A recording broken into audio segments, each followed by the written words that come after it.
భగవంతుణ్ణి ఎప్పుడూ స్మరించుకుంటూనే ఉండాలి. దీన్నే ధ్రువాస్మృతి అంటుంది ఉపనిషత్తు.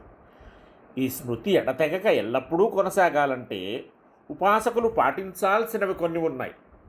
అవి ఆచరిస్తే తలపులు నిలుస్తాయి, ఎడతెగక కొనసాగుతాయి. స్వామి అనుగ్రహిస్తాడు, ఆదరిస్తాడు, ఆనందాన్ని ఇస్తాడు.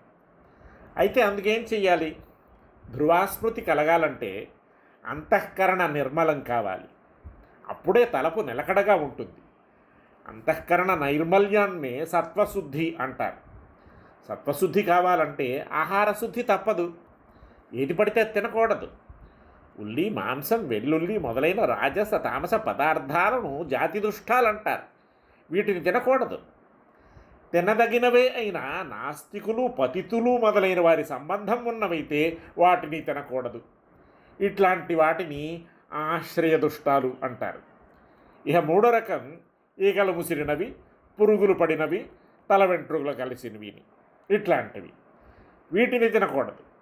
వీటిని నిమిత్త దుష్టాలు అంటారు. ఈ మూడు రకాలను విడిచి సాత్విక పదార్థాలని ఆహారంగా స్వీకరించాలి. దీన్నే వివేకం అంటారు. అది లేకపోతే బతకలేమన్నంతగా భోగాలపై, కోరికలపై ఆసక్తి పెంచుకోకుండా ఉండాలి. దీన్నే విమోకం అంటారు. కలిగిన తలపులను పక్కకు నెట్టకుండా పట్టి నిలుపుకొని కొనసాగించాలి. దీనిని అభ్యాసం అంటారు. శక్తి కొద్దీ పంచమహాయజ్ఞాలు చేస్తూ ఉండాలి. దీన్ని క్రియ అంటారు. భూతయజ్ఞం, మనుష్యయజ్ఞం, పితృయజ్ఞం, దేవయజ్ఞం, బ్రహ్మయజ్ఞం అనేవి పంచయజ్ఞాలు. కొన్ని సత్కృతులాచరించాలి. వీటిని కళ్యాణాలు అంటారు. ఇవి మళ్ళీ 6 రకాలు. మొదటిది సత్యం, అంటే భూతహితం పలకాలి. రెండవది ఆర్జవం, త్రికరణ శుద్ధితో మెలగాలి. మనస వాచ కర్మణ ఏకరూపంతో ఉండటం. మూడవది దయ, ఇతరుల దుఃఖాన్ని చూసి తాను బాధపడగలగాలి.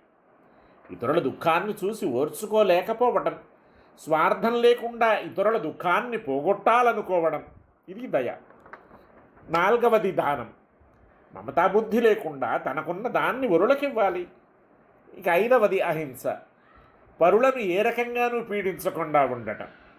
ఆరవది అనభిద్య, ప్రతికూలములైన ఆలోచనలు రాకుండా చూసుకోవాలి. పైన చెప్పిన 6ంటికి కళ్యాణాలు అని వ్యవహారం. దేశం మారినందువల్లనో, కాలం మారినందువల్లనో, ఇష్టం కాని వస్తువు తలపునకు వచ్చినందువల్లనో ఏర్పడే దైన్యాన్ని అవసాదం అంటారు. దీనివల్ల మనస్సు దుర్బలపడుతుంది. ఇట్లాంటి అవసాదం కలగకుండా చూసుకోవాలి. ఈ స్థితినే అనవసాదం అంటారు. ఇష్టమైన వస్తువుల్ని తలుచుకోవడం వల్ల, కోరుకున్న దేశకాలాలు లభించినందువల్ల సంతోషం కలుగుతుంది. ఈ సంతోషం కొంచెం మోతాదు మించితే అతి సంతోషం అవుతుంది. దీన్నే ఉద్ధర్షం అంటారు. ఇది మంచిది కాదు. దీన్ని వదులుకోవాలి. అసలు దగ్గరకు రానియకూడదు. ఇలాంటి ఉద్ధర్షం లేకపోవడమే అనుద్ధర్షం అంటారు. భక్తి మార్గంలో ప్రయాణించాలనుకునే ఉపాసకుడు ఈ సాధన సప్తకాన్ని ఆచరణలో పెట్టుకోవాలి. వివేక, విమోక, అభ్యాస, క్రియా, కళ్యాణ, అనవసాద, అనుద్ధర్షాలు అని ఇవి 7 సాధనాలు. వీటిలో కళ్యాణం అనే సాధనం మళ్ళీ 6 రకాలు.